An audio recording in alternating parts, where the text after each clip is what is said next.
All right, so my name is Allison Boyko. I am a writer in the communications office, and I'm a women's college grad, class of 2013, and I love our ghosts. I am very ghost-oriented, and I am technically our ghost wrangler for this year.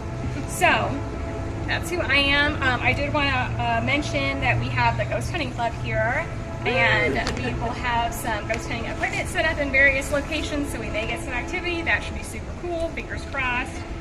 The other thing I wanted to do before we got started is let you guys know we do have a content warning. We'll be talking about some heavy themes. We'll be talking about death, which is kind of sad.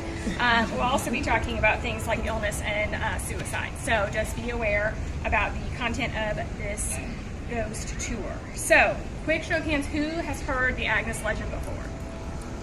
Even like a teeny bit of it? Alright, so we're not completely in the dark. So the story goes, a student in the 1920s named Agnes Galloway passed away unexpectedly and now spends her time in the afterlife haunting Pierce and the rest of campus. She likes to play pranks, she likes to do tricks. She's basically our big sister, but in a ghost form. If you have any sort of lighting issue, it's probably her.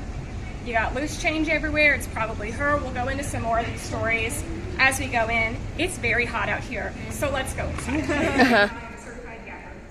So, one of the first things I want to talk about before we go into the depths of this legend is I made you this little poster board because your homegirl Agnes wants you to fact check.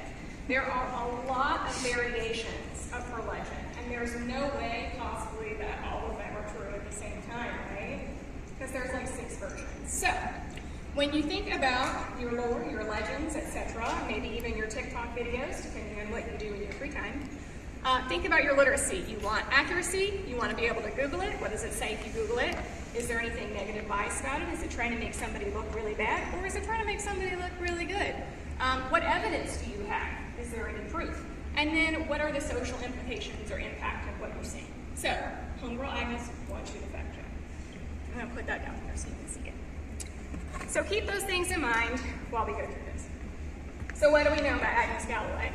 We know she was a student in the 1920s. She came around 1925. She's from North Carolina. We have her obituary. It's available online. You can search her name and find it. And we know that she was a music student. Apparently she likes to sing, she likes to play the piano. She's very talented. Any musicians in here? No? A little bit? Yeah? Okay, so that probably explains why she's hanging out in here, right? Because we have so many performances. We have theater, we have dance, we have all kinds of music concerts in here. One thing I mentioned outside, we have the lights. Agnes loves lights. I feel like every Agnes story I've heard involves the lights changing. Most recently, we had a gallery director who had spent a great deal of time in the gallery we'll go into after this upstairs, and she had been on a ladder for several hours arranging the lights to frame this show, and it was her first show while she was here. She came in the next morning and said, y'all, somebody's playing a prank on me. Facilities, I think, is playing a prank on me. I came in this morning to look at all the work that I did this weekend, and all of my lights have moved. She didn't know about the ghost yet. So we had to tell her, no, that was Agnes. She was saying hi. You're in her space now, and she just wanted to, say hello. One thing I really like about Agnes' stories is they're all pretty consistent. She's not mean. She likes to play pranks on you because what big sister doesn't? I kind of consider her like kind of a Brenau big sister, right? But she really likes to joke around. But if you don't really want to joke around, if you're like, no, I'm not into this. I do not like ghosts. Anybody here not like ghosts and are here to like test themselves? Okay, good. The other was one person. So I love ghosts. So I'm like, Agnes, come to me. But that's beside the point. So if you tell her, okay, cut it out. Agnes, cut it out. Okay, I see you, Agnes. Whatever. She stops.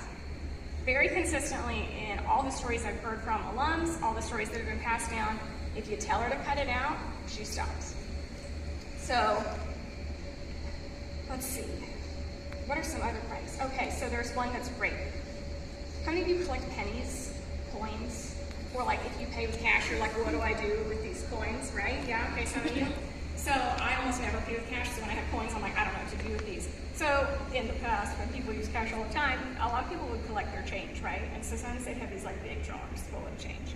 And There are some students who have lived in the Bailey dorms, which are not currently in use. They're kind of around this area. They're in this complex upstairs. And they would report that they would come back from class and their little jar or tray of coins would be spilled all over the floor or all over their bed or all over somewhere. And that's like, okay, well, somebody, your roommate probably just knocked it over, right? Like, roommates are clumsy. And sometimes roommates can be mean, you know, like if they're mad at you. No, no, all these pennies were heads up. All the coins would be heads up. So, I mean, sure, there's like a 50-50 chance you're going to get a coin heads up. There's a 50-50 chance you're going to get every single coin heads up, right? There's science behind it. So there are some legends surrounding Agnes's death. Have you guys heard any of them? What are they? What do you guys think? What are the ones that you've heard? Because there's like a lot of versions. Yes, there's that she committed suicide. She went up there with her professor. And she had an affair with her professor. What else have you heard? Those are like the big popular ones, right? Because she like hung herself in her dorm or something? Yeah, so some people say like, oh, she hung herself in her dorm. Some people say she hung herself on a pool underneath piers, and there's like all these different variations of it. So let me ask you this. Do you believe any of this? Do you believe what you've heard? And why? That can be rhetorical, you don't have to answer. So one thing I did pull up today for us is Agnes's obituary, which I said earlier is publicly available. And it states that she had passed away from tuberculosis in a sanatorium about 1929. And in her obituary, it actually mentions how her experience at Brenau College was one of her highlights of her life. So, did she die here? Did she mysteriously leave because she was very sick and everyone's like, oh no, Agnes died? Because, I mean, you know how a game of telephone goes. Next year is 2025. Okay. And that's the scariest part. Next year is 2025. And Agnes apparently was a freshman in the class. Like, her graduate class was 1925 in her high school. So this is a 100-year-long legend. It's not just like a game of telephone with however many people are in this room. It's a game of telephone through 100 years. It's a long time. So we have all different kinds of variations over the years. So you guys heard about the suicide one. You heard probably about the pool, that there was a pool under Pierce, and she hung herself from the diving board. Pools in the 1920s, it turns out, were about 3 feet deep. So, you know, make your own assessment there. Some other stories about it is that she was very upset she didn't get into the sorority she wanted to be in. However, we have found that she is in a composite for sorority on campus, so that doesn't sound quite correct. And then there's also the thought that she was murdered in broad daylight by a secret society. Raise your hand if you think that would like be very good. So one thing that people like to talk about is that she had an affair with her professor. It was very scandalous, right? So we don't have any diary entries, we don't have any letters that support this.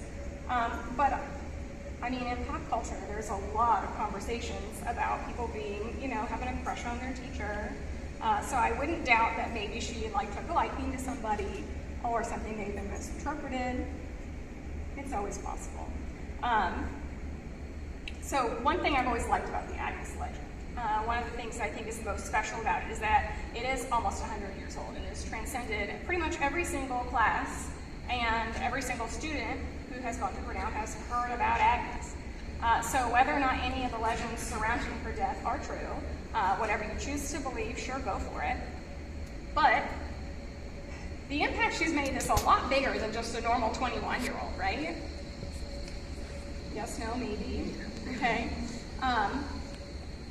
She kind of holds us together to a degree. Everybody loves to share Agnes stories.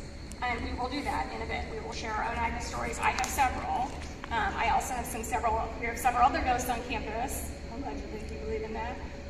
But a lot of people have that experience. So I'll take you guys upstairs in a second to talk about some of the other ghosts. But while we're here, and since I plan to be here for like another few minutes, I will tell you one of my big Agnes stories.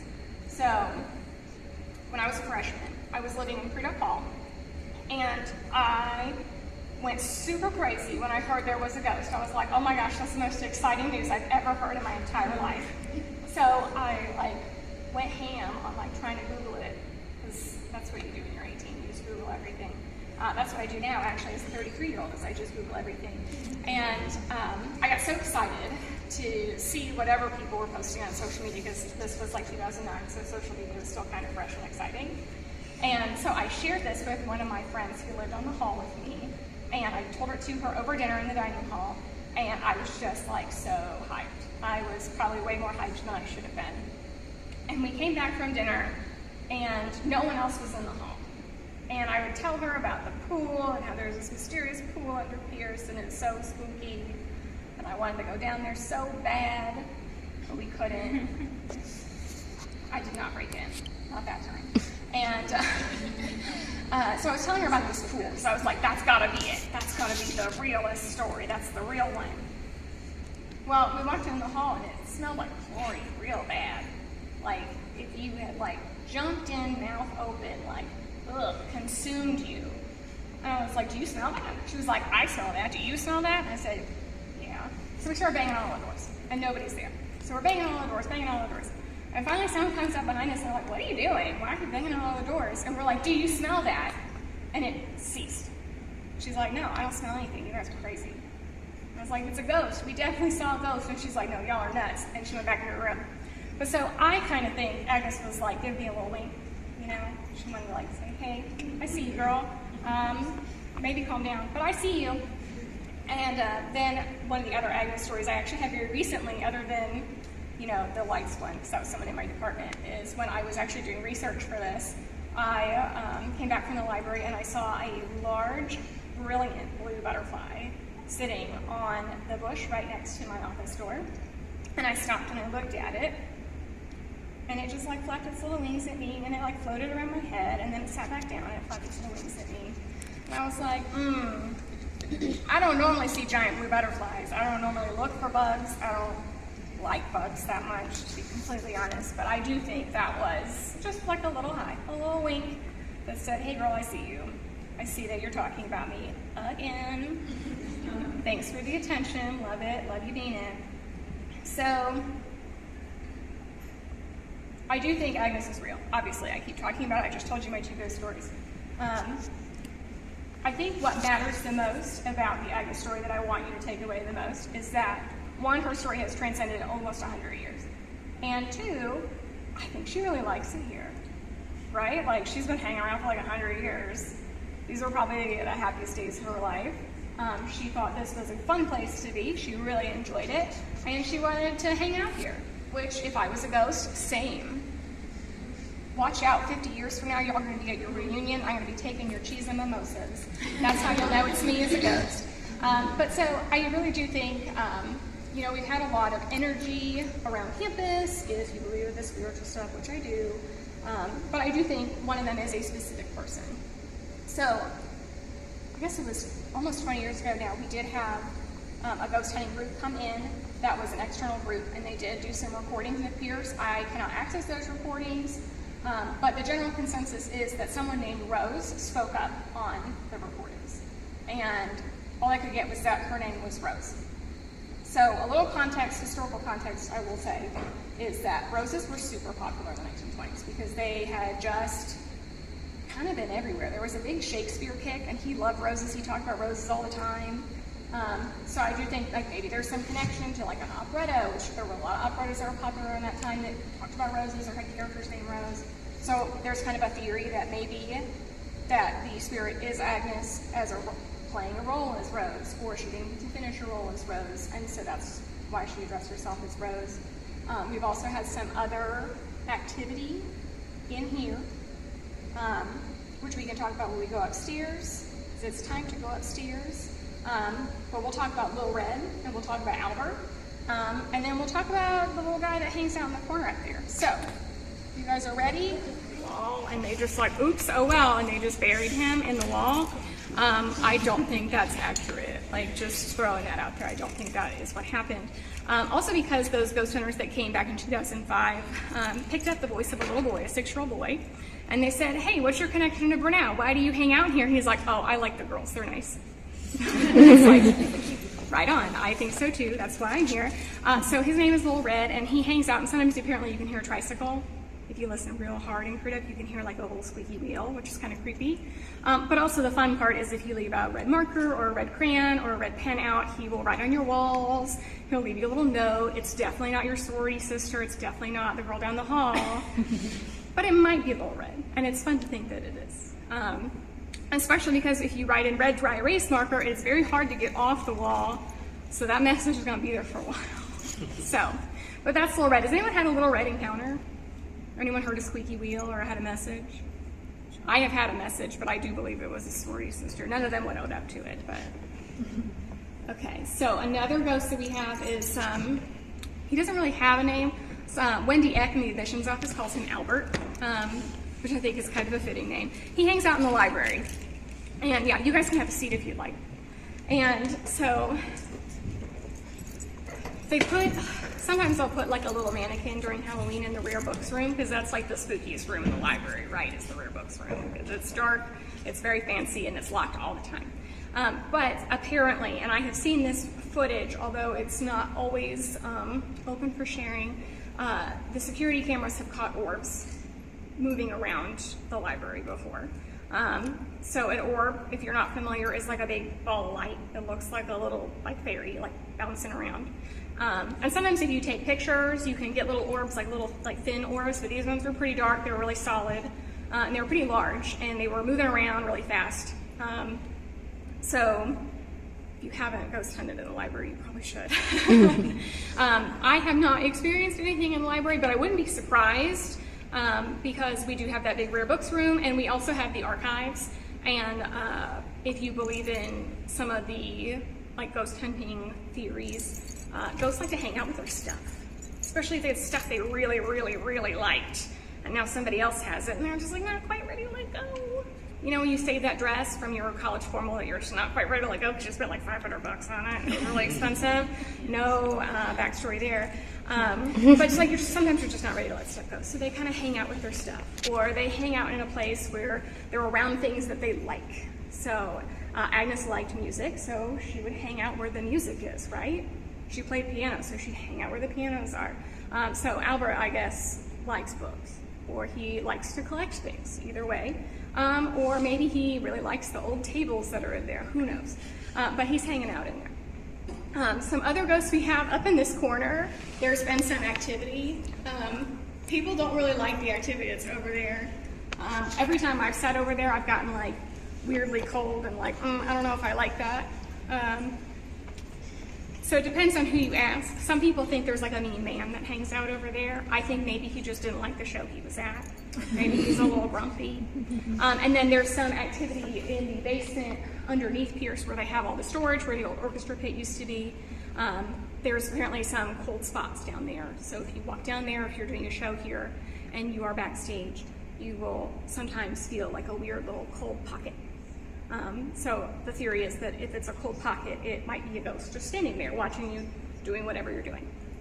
One other thing about Agnes and the lights, not only does she like to play with lights in the gallery when the gallery director is not looking, she also likes her time on stage. So a lot of people in the theater department and vet services will give her a little bit of time before a show just so she won't mess with stuff. Because if she's in a bad mood for whatever reason, maybe too many people on the show said, I don't believe in Agnes, that's silly, she'll mess with your lights. She likes to move spotlights, apparently. That's her big thing, is moving spotlights. Because why not? She's a star.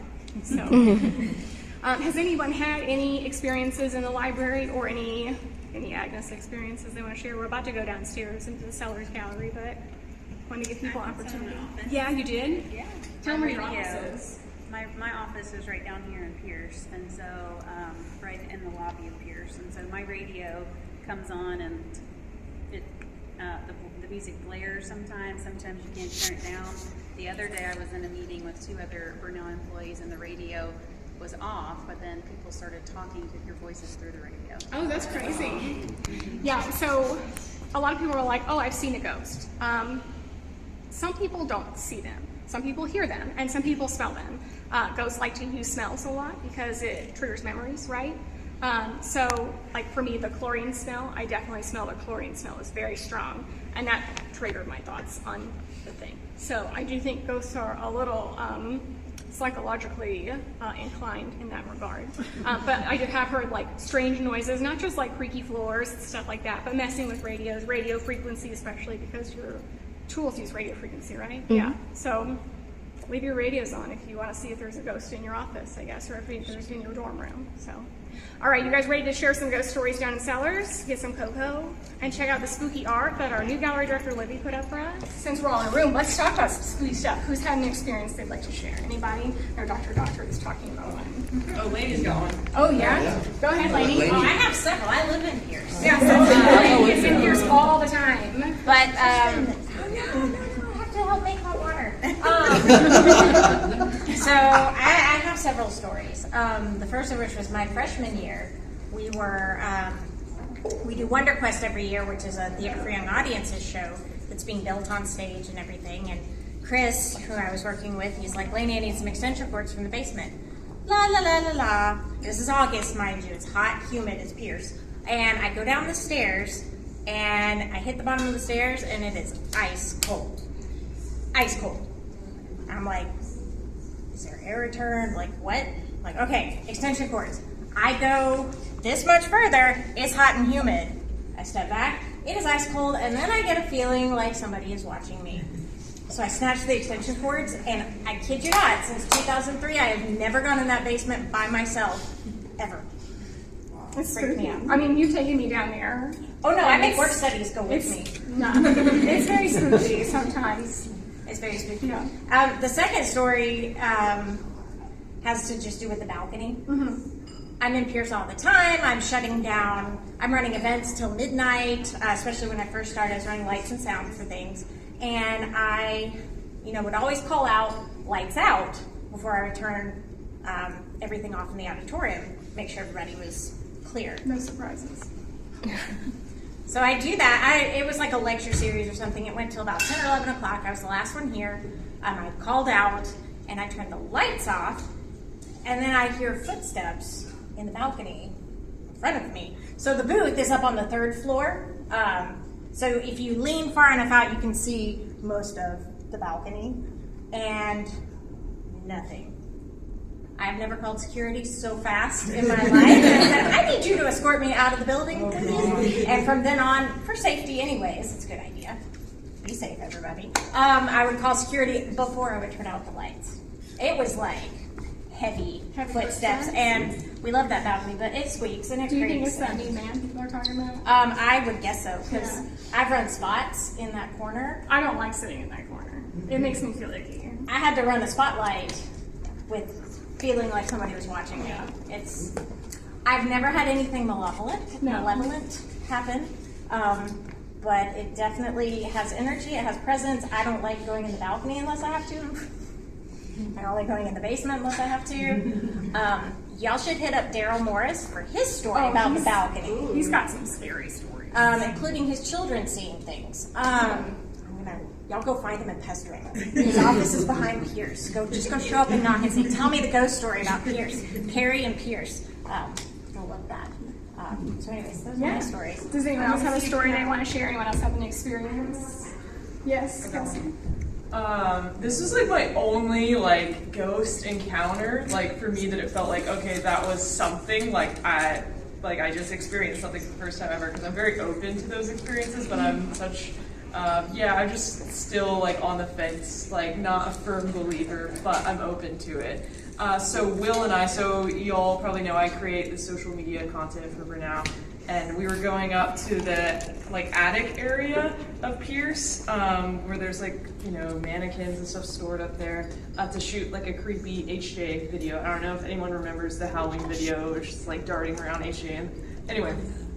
So Will and I go there, and I see the door is open to the attic, and there's a little light on. I'm like, oh, Will, I think someone's up there right now. Let's go see who, because we wanted to film there. And so I walk up, and I'm like, hey, anybody there? And I hear a, hey. And I'm like, oh, well, someo's there. And I go up, and there's no one there. And it was a male voice, just hey, and it wasn't, I'm like, Will, did you? It wasn't Will, no one was there except for, Will was with me, and he's he didn't hear anything. He was further down. But yeah, it's really weird. I'm like, did you say that? And he's like, no. But yeah, so that's my experience, like a weird male voice up in the attic. I ghost I forgot. Does anyone in here live in Alpha Gamma Delta? Okay, so apparently there's a ghost that hangs out in there too. And some people have reported like it's somebody's old boyfriend. And he like comes and like knocks on the door. So if you have the opportunity to live Alpha Gamma Delta and you like those, I mean, that's an opportunity for you. Some of the older sorority houses had ghosts. The one I used to live in had a bobby pin ghost. She would leave me bobby pins that did not match my hair. And at first I thought it was one of my sisters pranking me, and then they kept showing up over and over again over the course of 3 years. It's like, that's a long prank to run. Yeah. And then one time I was traveling and I found a bunch of them in my suitcase. And they weren't like normal bobby pins. They were like the big U shape, and they were black and they were rusty. So I don't know how anyone would have a collection of old black rusty bobby pins, but apparently if someone was pranking me, they had a very large collection of them. But I do think it was like another little wink from somebody on the other side. So, anybody else have ghost stories? None of mine are in any of the That's buildings okay. you mentioned. That's okay. You can bring up any building. Accounting. Y'all know where accounting is? Yes. I guess everybody knows where you got to pay money. Stupid question. Years ago, that used to be the nursing lab before nursing moved to the East Campus. So we had one office in there, mine. It was great because right outside my window was a little hole that groundhogs would pop out of, little baby ones in the spring. But right about this time of year, because it was October-ish, I'm driving back from visiting my best friend, Angel, who at the time was about that big, and I got a call from our lab assistant who was working in there. And she's like, the doorbell keeps ringing and there's nobody there. And I'm like, me being me, I went, well, you can do one of two things to make it stop. You either open the door and say, please come in, they'll come in, they'll quit ringing the doorbell, or you say, please stop, I'm busy. So she's like, I'm not inviting it in. So she opened the door and said, please stop, I'm busy, closed it, it quit ringing. Forever. It never rang again.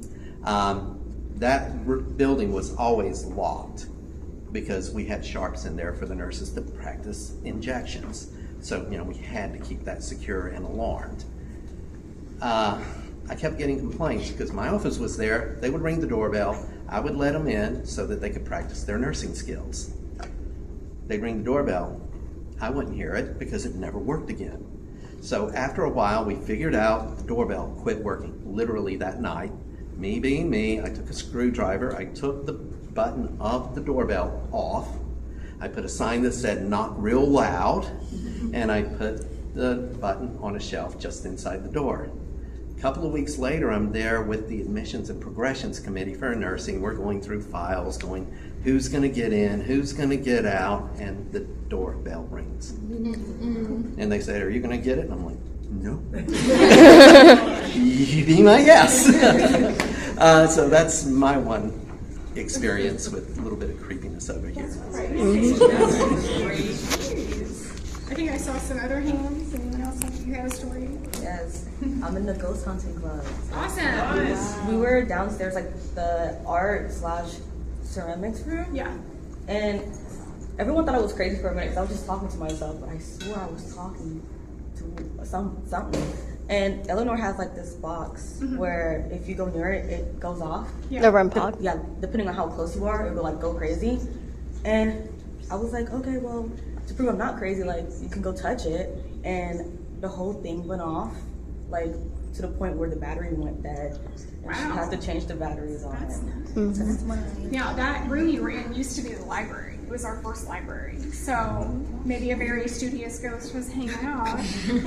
Or maybe she wanted to get her art, done and you were in her way. I don't know. What other, anybody else have stories? Is Mama Dog still haunting West Hall? I have not heard anybody report anything on Mama Dog in a long time. Me either, that's why I asked. Yeah, so the Academy girls, we had a high school, boarding high school here for a long time, and they adopted a stray dog, and her name was Mama Dog. And she's actually buried where the water fountain is behind the Academy building. And I know at one point people reported like hearing a dog bark, and there was no dog there. That's right by my office. So, well, yeah. maybe Eleanor can come put her equipment there. You can see to catch mama dog. So, but I mean, there's a lot of activity all around. You just kind of have to be receptive to it, right? So if you want to believe in it, great, me too. Come talk to me. We'll hang out. But if you don't, I don't know. Has anybody like changed their mind about ghosts since we've been here? Or are you guys all ghost believers already? Yeah, we're all ghost believers. That's awesome. I love that. So, all right. Well, I'm going to conclude my portion. You guys can continue to have hot cocoa for a little bit, hang out, chat with each other. We're going to wrap up here around 5. So, hang out, enjoy the spooky art, enjoy the decorations that Libby put up for us, and thank you guys for coming.